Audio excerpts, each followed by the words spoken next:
Muy a colación de este Día de Respeto a la Diversidad Cultural, esta serie de informes que les estamos presentando. Esto es un modo de explotación. ¿Cuántas llegarán de países limítrofes engañadas aquí a la Argentina? Terminan a lo mejor en casas de familia y caen en las garras de esta... ¿cómo la llamamos? Inclasificable, directamente. Que le saca 150 pesos para prometerle un trabajo que nunca va a llegar. La necesidad de trabajo nos hace más vulnerables, nos expone a situaciones de engaño, de mentira y también, en algunos casos, de trata de personas. Y esto es lo que hablábamos mientras observábamos la nota junto a nuestro invitado. Claro que sí, él es el delegado de Soho y está aquí con nosotros porque él sabe de esclavos y sabe de explotación, ¿no? Ezequiel Conde, gracias por estar. ¿Qué te pasa cuando ves este tipo de informes? Y mirá, a ver, lo que encontrás ahí es, en realidad es eso, es de la vulnerabilidad de las víctimas, cómo aparecen los aprovechadores.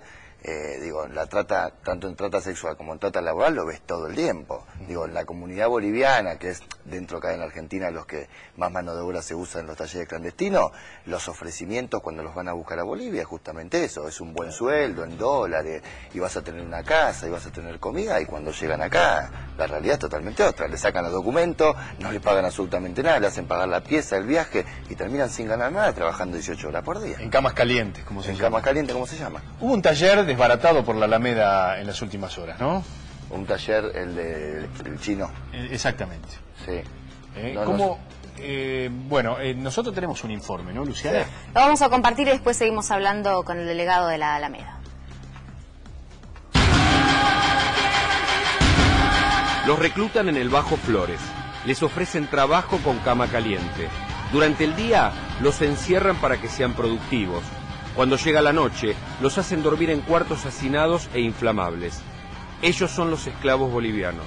Estamos llegando al taller clandestino que está en Parque Avellaneda, en Castro al 1057. Es un allanamiento de varias fuerzas. Llegamos justo en medio de un operativo a un gran taller clandestino. Acá, en esta aparente casa, se esconde a trabajadores bolivianos reducidos a la servidumbre. Pero no se trata de un taller más. Es una de las fábricas más grandes y clandestinas descubiertas en los últimos tiempos. Encontramos 6 bolivianos irregulares, trabajando más de 12 horas en un lugar, o sea, trabajando de manera esclava en un taller clandestino con muchas máquinas textiles operando en una casa que no era una industria, sino una casa sin habilitación, sin ningún tipo de regularización de su actividad comercial. Pero estos empresarios inescrupulosos no tienen límites y para maximizar las ganancias reclutan trabajadores para someterlos a las peores condiciones laborales. Uno de estos trabajadores reconoce su situación, pero no parece tener conciencia real de su estado. Está como anestesiado. Me dan vivienda, me dan comida, todo. Se lleva 2.000 pesos por mes por 12 horas de trabajo. Sí. ¿Sabías que está prohibido que un trabajador viva y coma en el mismo lugar donde ejerce su trabajo? No sé. Anestesiado y sorprendido como el resto de los trabajadores en reducción a la servidumbre. Son todos bolivianos y están en una situación de evidente fragilidad. Como se puede ver, también duermen aquí.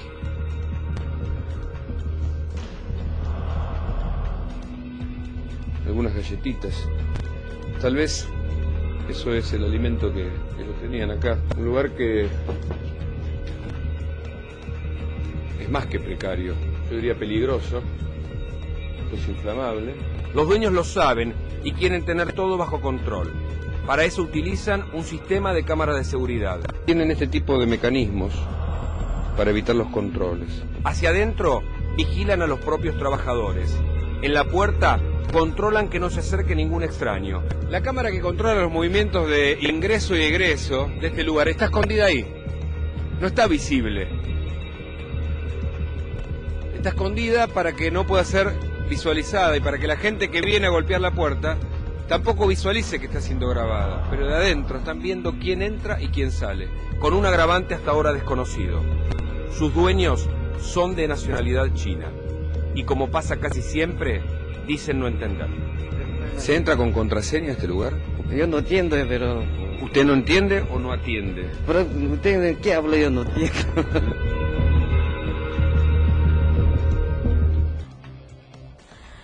Bueno, aquí hay por lo menos dos delitos, ¿no?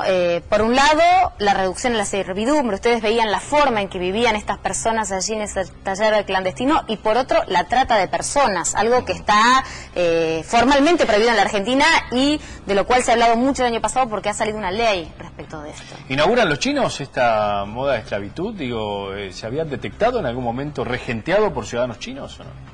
No, la verdad que no. Generalmente nos llevaba mucho de la comunidad coreana, de la comunidad boliviana, argentino.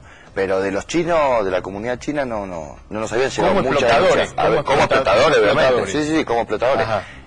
Aisladamente habíamos tenido alguna denuncia de una patronal china, pero generalmente era el caso de la patronal de los coreanos y obviamente de la boliviana, pero de chino era la primera. Lo que llama mucho la atención, o por lo menos lo que forma parte de esta maniobra de distracción, es este hecho de que por fuera, Mariano, Ezequiel, parezca todo como una casa muy bonita, ¿no? Bien moderna, bien cuidada, y por dentro el mundo es otro. Y además ese mecanismo de control, ¿no? Que no les permite moverse directamente. Sí. Es muy normal los talleres, en realidad vos ves si son casonas grandes. O sea, en eso invierten. En eso invierten, en comprar la casa, digo, en las maquinaria, todo eso invierten. Y después taponean todo de afuera, vos no te das cuenta que es un taller, y adentro tenés 20 o 30 personas esclavizadas. Ezequiel, ¿cómo es un día de un esclavo? Y generalmente los horarios de trabajo empiezan generalmente a las 6 de la mañana y llegan hasta 11, 12 de la noche, todo el día sin parar, cortando. Perdón, ¿están sentados hasta las 11 de la noche en una máquina de coser? Claro, eso es un horario normal, hombres y mujeres. Eso es un horario normal de trabajo en un taller clandestino. Generalmente a veces lo hacen continuar cuando necesitan más intensidad de trabajo, fin de año, Día del Padre, digo, más utilización. Han llegado a trabajar así sin dormir. Y sí, están de las 6 de la mañana hasta las 11 de la noche. ¿Quiénes son las principales víctimas? Es decir, ¿a quiénes buscan? Mirá, principalmente la comunidad boliviana es la que más mano de obra se ha encontrado, también peruanos. Digo, Córdoba, por ejemplo, acá en Capital y Gran Buenos Aires, vos ves mucho la comunidad boliviana dentro de los talleres, pero Córdoba, por ejemplo, lo que ves es la comunidad peruana. Todos se han intervenido varios talleres en Córdoba y se han denunciado, y era la comunidad peruana la que ya está siendo explotada. Imagino que gente joven, ¿no? Digo, porque son los que tienen más capacidad de estar físicamente tanto tiempo. Son familias jóvenes, son familias. Comen ahí en el lugar. Comen ahí en el lugar. Nosotros hemos mostrado cientos de cámaras en donde comían o sobre la máquina o dentro de su pieza, dentro de la cucheta. Digo, comida de muy baja calidad, muy rápido tienen que comer para poder seguir trabajando. ¿Y los chicos? Las mamás que tienen hijos, ¿qué hacen con esos hijos? Y a los chicos los ves siempre corriendo entre las máquinas. Digo, nosotros hemos demostrado más de una vez. Es más, nosotros tenemos compañías dentro de la Alameda que han salido de talleres y hoy forman parte de la cooperativa, que te decían que a los nenes los ponían abajo de la máquina porque la misma patronal del taller no quería que los chicos anden corriendo y los tenías que tener abajo de la... O encerrado en la pieza, encerrado literalmente. Claro. Así fue que en Luis Viale murieron 6 personas, y las cuales 4 eran menores. Sí, me acuerdo de ese caso. De Luis Viale en Caballito. Esto fue en Parque Avellaneda, ¿no? Sí. También una zona que bueno, no escapa al control de la Alameda. Claro, no escapa al control de la Alameda, ¿no? Sí. ¿Qué fabrican en estos talleres clandestinos? Generalmente, ¿qué hacen esto? Ropa informal, vos te encontrás de todo, pero principalmente ropa informal, todo lo que tenemos puesto, digamos, remeras, buzos, pantalones, jeans, hay mucha fabricación de jeans. Digo, pero principalmente lo de consumo masivo es lo que se fabrica. ¿Y cuánto se le paga a esos esclavos? Y mirá, nosotros tenemos, un jean se está pagando, por ejemplo, 2 pesos. ¿2 pesos por jean? Que si uno hace una cuenta, un jean tardás más o menos 2 horas en hacerlo. O sea, haciendo 20 horas por día de trabajo, los 30 días del mes, cobrarías 900 pesos. Digo, para tener una noción. 40 centavos la remera. Claro, y lo que después ganan con ellos, ¿no? Fortuna. Es lo que nosotros vemos, lo que se vende, el precio que se vende. Sin establecer marcas, pero vos como delegado de una de ellas, ¿te llegan que, por ejemplo, tal marca que expone en un shopping muy conocido, utiliza estos talleres para...? La gran mayoría. Nosotros tenemos denunciado más de 100 marcas en los juzgados federales por utilización de trabajo esclavo. De primera marca. De primera marca. Digo, acá no es un problema, en la Salada se esclaviza, en la calle Avellaneda se esclaviza, pero las grandes marcas esclavizan la gran mayoría. Digo, hay ejemplo, el INTI sacó una certificación en 2006 responsable, donde la marca iba, se auditaba el taller, y si tenía todo en regla, iba con el sello de libre de trabajo esclavo, no se presentó casi nadie. La única que se auditó y pasó la auditoría fue Ombú. Después todas las demás, las poquitas rebotaron y el resto miraron para otro lado. Digo, ahí tenés un ejemplo de que en realidad la mayoría usa la mano de obra intensiva esclava. ¿Y cómo funciona el Estado frente a las denuncias de la Alameda? Y el Estado totalmente, a ver, acá el gran problema que tiene la esclavitud es que en realidad todos son cómplices de la guita que da la industria textil. Digo, tenés las inspectores que van y cobran coima, tenés la Policía Federal que va y cobra coima, tenés los juzgados federales que les llevan todas las denuncias y duermen el sueño de los justos. No hay un preso por trabajo esclavo. Y ahí veíamos el trabajo de la gente de migraciones, digo, porque también hablábamos Claro. de otro delito, ¿no?, que es concurrente con el resto La acá. ley de inmigraciones, claro, porque son indocumentados.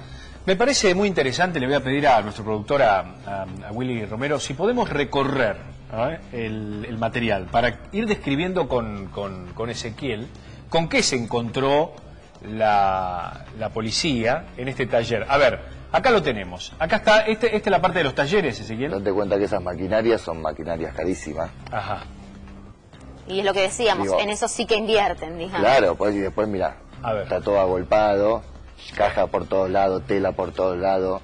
Digo, eso generalmente, a ver, es donde, como pasó en Luis Viale, ahí Claro. hay un corto de cualquier cable y los Todo costureros combustible, claro. costureros se prendieron todo fuego. Claro. Mirá acá. Fíjate vos, una línea de montaje, digamos, Claro. como en cualquier Fábrica. fábrica, pero claro, las Pero personas todo que estaban reducido. allí están reducidas a la servidumbre. Ahí vemos lo que yo te señalaba, ¿no? Gente de migraciones, Claro. y en otro caso creo que es la Policía Metropolitana. Es la ustedes me Metropolitana, corregirán. Digo, en estos casos sí están presentes. ¿Cómo llegan? Sí, sí, digo, a veces llegan por denuncias, Sí. digo, y a veces se hacen inspecciones. Digo, nosotros tenemos un caso con un La coreano. cama. Mirá la cama, perdón. La cama, una botella de cerveza. Sí. Es decir, duermen ahí, duermen al lado de la cama. viven Sí, ahí. cuando uno dice cama caliente no es una metáfora. No, es cama caliente, ¿verdad? Digo, a ver, en Soho, los Sí. que venían a buscar la mercadería eran los dueños de los talleres. Y antes de que sea denunciada en el 2008, ellos nos contaban abiertamente, sí, tengo dos, que uno duerme y el otro trabaja al lado. ¿Y duerme en la misma cama? Al lado, está la cama y la máquina. Cuando se cansa, pum, cambian y siguen trabajando. Y esto era un detalle, nos contaban cientos y cientos de detalles, obviamente después de que lo denunciamos no contaron más nada. Pero y ahí tenés un ejemplo de grandes marcas utilizando trabajo esclavo. Claro. Llegó la denuncia al juzgado federal, o Jarvis de la Salva en su momento, ¿Y por qué la gente no puede escapar? porque generalmente están encerrados.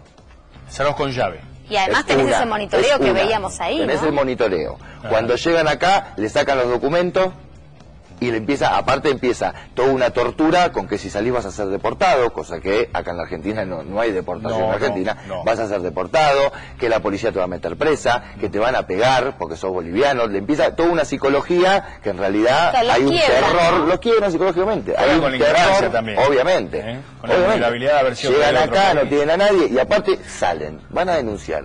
¿A dónde van a denunciar? Si a la policía la ven que una vez por semana pasa a buscar un jean, a buscar un sobrecito, ¿a quién van a denunciarle? ¿Vos decís que Entonces, hay connivencia de ciertos agentes de determinadas fuerzas con estos Totalmente, talleres? totalmente. ¿Ustedes tienen pruebas respecto de esto? ¿Han abierto causas? Nosotros hemos denunciado donde los costureros denunciaban que la policía venía asiduamente a llevarse un jean, a llevarse un sobrecito. Por eso muchos de los talleres que nosotros hemos denunciado que se hizo allanamiento, tuvo que intervenir Gendarmería. Claro. Porque en realidad estaba denunciada la Policía Federal que pasaba todo el tiempo a cobrar un sobrecito, un jean, esto que lo otro. Entonces, ¿No hay un sindicato que los nuclee, que ellos puedan de alguna manera estar trabajando en condiciones de un convenio colectivo de que trabajo? así tendría que ser. Obviamente sí, es el sindicato del vestido, el ¿Pero SOIVA. funciona? A ver, existe. Ajá. No funciona. Nosotros cuando empezamos a denunciar, empezamos a ver los casos de talleres clandestinos en la zona de Parque Avellaneda, lo primero que hicimos fue llevarle la problemática al sindicato. Obviamente el sindicato que hizo la otra semana nos mandó una inspección a la Alameda. O sea, ya quedó recontra claro de dónde estaba. Y ellos mismos te dicen que el 78% de la industria está afuera, que bueno, que no se puede hacer nada. Sacan algún papelito diciendo no al trabajo esclavo, pero son totalmente cómplices Claro. de la maquinaria esclavizadora que hay en la industria ¿Cuánto textil. tiene que trabajar un obrero textil? Digo, por si nos están viendo, hoy es feriado. Sí. ¿No? Es feriado. A lo mejor hay gente que durante los días hábiles está esclavizada en los talleres. Hoy están trabajando, seguramente. Hoy están trabajando. Sí, seguramente. Pero bueno, a lo mejor tienen un familiar que les pueda acercar. ¿Cuánto Sí. tienen que trabajar por ley?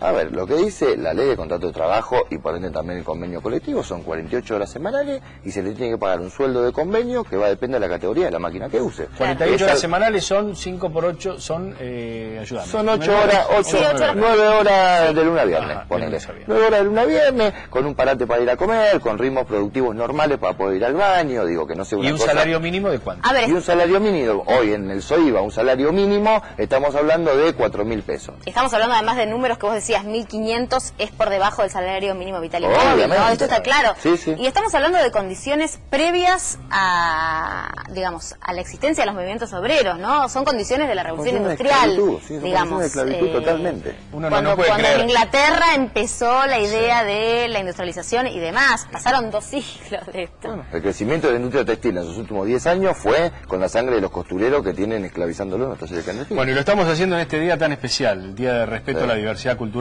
en otros tiempos llamado Día de la Raza, donde todos conocemos la historia, ¿no? Nos la han enseñado de chiquito y todavía esos males siguen estando, ¿no? Sí. A pesar de que las leyes de manumisión han sido abolidas hace siglos, acá en la Argentina tenemos que estar viviendo esto, ¿no? En pleno siglo XXI.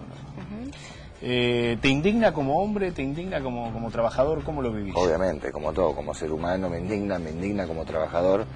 Digo, es una cosa, es increíble pensar que hoy en día, en enero se cumplen 200 años de la abolición de la esclavitud y hoy tenemos que seguir con compañeros que están esclavizados en los talleres clandestinos. Digo, y con una impunidad total, digo, es un país totalmente abierto a la esclavitud. Digo, viene la comunidad china esclaviza, la coreana, la boliviana, la argentina, todos esclavizan porque está muy abierto a la esclavitud. Claro. Digo, ¿Cambió algo la ley de trata que se promulgó el año pasado? no, porque en O sea, ¿vos realidad decís que es lo nosotros mismo no vemos... que antes de que existiera la ley? A ver, nosotros... Dame un poco de esperanza, te lo pido por No, favor. a ver, la esperanza va a haber en el momento que el Estado se haga cargo del problema de la esclavitud y pueda avanzar realmente para solucionar el problema de la esclavitud, que digo, no es una cuestión de no se puede hacer nada. Hay un ejemplo que fue en el taller de Anfune, que lo tenía un coreano, muy parecido a este por las máquinas que tenía, digo, que se hacían suéter, máquinas muy caras. Cuando nosotros denunciamos, ahí empezó, ahí, o casualidad vino el capo de la Cámara Coreana. Digo, la Policía Federal trabó la inspección en su momento, se logró hacer la inspección. Adentro había 20 personas esclavizadas, las costureras denunciaban que la habían hecho para ir ahí adentro, una cosa tremenda. Le cae al juez Torres. ¿Qué hace el juez Torres? Procesa al tallerista, procesa al dueño de la marca, o sea, aplica la ley de trabajo a domicilio que existe desde el año 40, aplica la ley de trabajo a domicilio, incauta las maquinarias y se le da a los trabajadores para que puedan seguir continuando. O sea, las maquinarias se las dan al INTI, el gobierno de la ciudad compró un predio, el INTI lo administra y se armó un polo textil para las víctimas de trabajo esclavo. Bueno, eso es una salida es una posible. Esa es una salida, pero quedó como un ejemplo aislado y nadie quiere avanzar para aplicar políticas públicas justamente para erradicar el trabajo esclavo. No tenemos un preso. Y el polo textil quedó aislado como un ejemplo aislado y nunca se volvió a replicar. Ezequiel, vos sabés que me impactó hace algunas semanas acá en A24. Tratamos el tema de la esclavitud sexual. Sí. Sí, con un informe que hemos visto aquí en nuestra pantalla, donde se veía a una chica, se escuchaba a una chica, pidiéndole auxilio no a la policía, ni pidiéndole auxilio a un operador de alguno de los estados, sino a la Alameda. Sí. Diciendo, me tienen en condiciones infrahumanas, me están utilizando como prostituta. ¿Cómo la Alameda se ha convertido de alguna u otra manera en la manera de concentrar este tipo de situaciones, ¿no? Sí. ¿Te acordás del caso que te estoy hablando? ¿no? Sí, totalmente. Sí, totalmente. Realmente es impresionante. Y en realidad, y es impresionante y también es preocupante, porque digo, existen instituciones donde tendrían que accionar en el momento de que alguien denuncie. Pero terminan llamando a la Alameda porque se termina en convertir como una fiscalía del pueblo, porque saben que nosotros de verdad vamos a ir más allá de cualquier ideología, más allá de cualquier... Nosotros, sin utilización de nada, nosotros vamos a de verdad poder rescatar a la víctima y poder denunciar los flagelos que viven. No una oportunidad, sino de verdad cuando nos llaman. Por eso siempre te llaman, porque queda como la última esperanza. Vamos a ver si podemos recuperar esa escucha telefónica. Dale. Le vamos a pedir a la producción. Pintaba como nadie el tema de la esclavitud sexual. Tremendo. El sí, tema sí. de la trata de mujeres. Ezequiel, así como los tratan a los obreros bolivianos en los talleres, así tratan a las mujeres que son traídas para fines sexuales, de la misma manera. Sí, a veces yo creo que Está para peor, fines ¿no? sexuales peor, porque ahí la someten a lo que se llama el ablandamiento, que es la obligación de consumir droga, la violación sistemática, el golpe, por eso se llama ablandamiento. Digo, yo creo que hasta en esos casos es peor para trata sexual. Bueno, y además recuerdo, Mariano, vos seguramente también lo recordás, que en el caso de esta joven había tenido la posibilidad de llamar desde la casa del cliente. Desde la casa del cliente. El mismísimo cliente había permitido que esta chica, una vez que seguramente le contó su historia, hiciera ese llamado pidiendo ayuda. Así es. Porque había hecho un llamado al 911, si no me equivoco, y no le había ido bien. Es que entra el factor miedo acá, porque generalmente estamos linkeando todos tipos de esclavitud, pero digo, generalmente estas mujeres tienen hijos, y esos hijos están en poder de familiares. ¿Y de qué manera se amenazan? Diciéndole, le va a pasar algo a tu hijo. Sabemos dónde vive tu hijo, obviamente. Esa es la gran amenaza, sabemos dónde vive tu hijo, sabemos dónde viven tus padres. Claro, porque a la propia persona quizás no le importa tanto sufrir en carne propia ese horror. Yo creo que sí le importa mucho, pero mucho más, claro, pero digo, encima te avanzan con tu familia. Exactamente, te vulneran desde ahí, ¿no? Desde lo más sagrado, y uno piensa, bueno, una cosa es que me pase a mí, pero otra cosa es que le pase a mi familia.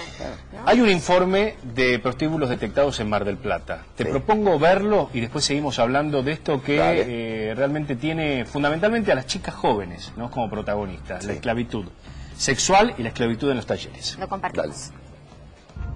Una nueva denuncia deja al descubierto que el negocio de los prostíbulos en Mar del Plata no se detiene, a pesar de las pruebas fílmicas presentadas por la organización no gubernamental La Alameda.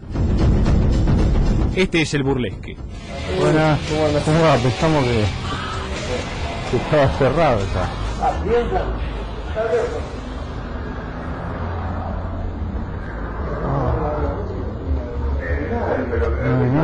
Que estamos acá, que no conoce a nadie, ¿cómo es el tema? O son extraterrestres donde nos conocemos. Por eso la constitución cada uno, chicos.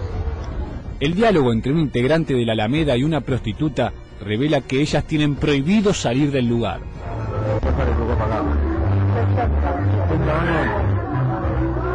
¿La puede tomar afuera de un puto?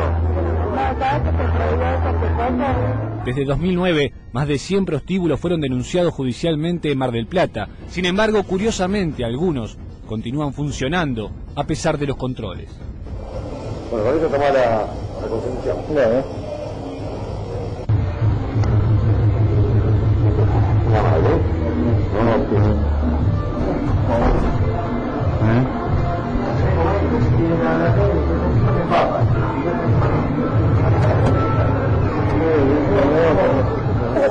Sale la chica. Hola. Hola.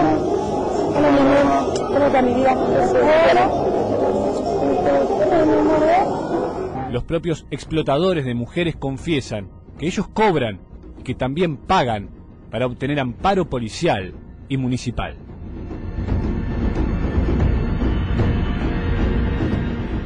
Tema realmente complejo. Escuchábamos el informe, ¿no? En los últimos 3 años, desde 2009 a la parte, 100 prostíbulos fueron encontrados en la ciudad de Mar del Plata.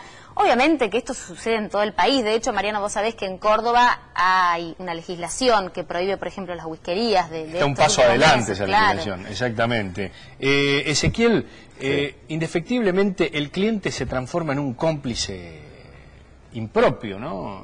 Sí, sí, la verdad que, a ver, sí, el cliente, a sabiendas de, porque digo, cada vez el tema de la trata está cada vez más instalado, así todo el cliente sigue yendo a los prostíbulos a estar con las chicas.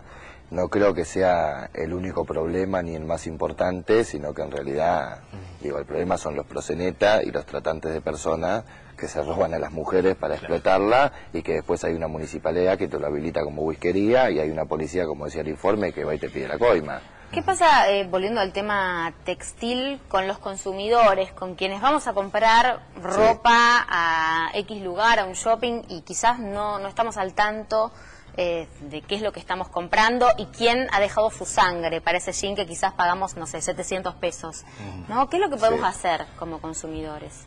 Mirá, nosotros cuando han sido los casos más resonantes de las marcas más importantes que se denunciaba por trabajo esclavo, digo, ha habido una gran parte de los consumidores que han dejado de consumir esa marca, pero lamentablemente igual la vorágine del consumo hace que muchas veces los consumidores no les interese mucho si está manchada con sangre o no está manchada con sangre, porque en realidad siempre queda, haces una denuncia y toma una cuestión mediática, pero después no hay un avance real con respecto a el dueño de esa marca y a los que esclavizaban de esa marca. Entonces todos lo van diluyendo y lo van haciendo dormir en el sueño de lo justo.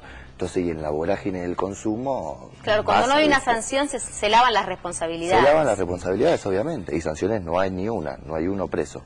¿Cómo trabajan en la Alameda cuando llegan este tipo de casos, ¿no? Cuando llega, no sé, alguien que hace una denuncia por teléfono o que se anima a dejar un papel en la sede de ustedes? Hacemos todas las investigaciones pertinentes para ver con qué nos encontramos y de qué se trata lo que nos vienen a denunciar, y después hacemos las denuncias en los organismos. Sí, digo, y esa persona que necesita trabajar, porque, a ver, un ciudadano boliviano, hombre, mujer, que vino con esa falsa promesa de trabajo, hace la denuncia, automáticamente va a quedar sin trabajo, tiene que borrarse de ese lugar, no puede volver más. Sí, pero puede... ¿Cómo se la contiene? ¿Qué hace esa persona? A ver, de la manera que se la contiene es, por ejemplo, en el polo de Barracas, en el polo textil, es justamente un polo que se logró para que las víctimas de trata que puedan denunciar un taller clandestino y no tengan una salida laboral, puedan ir al polo textil para trabajar de manera digna. ¿Y están yendo? Sí, hay 10 cooperativas en el polo textil de Barracas. Eso es lo que nosotros queremos, que replicar justamente eso, porque eso es una salida laboral, es una salida justa. Digo, la ley de trata lo que tendría que avanzar es justamente en resociabilizar a la víctima, a él y a la familia, darle una salida laboral, digo, incluirlo de vuelta en un acompañamiento psicológico, un acompañamiento de salud, de colegio para los chicos, digo, pero principalmente una salida laboral, porque digo, el eje concreto de esta explotación es que necesitan dinero para vivir, entonces una salida laboral, y el polo textil es un ejemplo. El problema es que lo dejaron aislado, nadie quiere replicar con la incautación de bienes a los esclavistas y que esos mismos bienes sean reutilizados socialmente. Ezequiel, te agradecemos muchísimo que estuvieras acá en este día donde quizás la gente puede estar en su casa y reflexionar respecto de esto, que puede no ser una cosa con la que nos topemos todos los días, pero que sí modifica y mucho la vida de miles de personas en la Argentina. Así que muchas gracias por estar. Gracias a ustedes.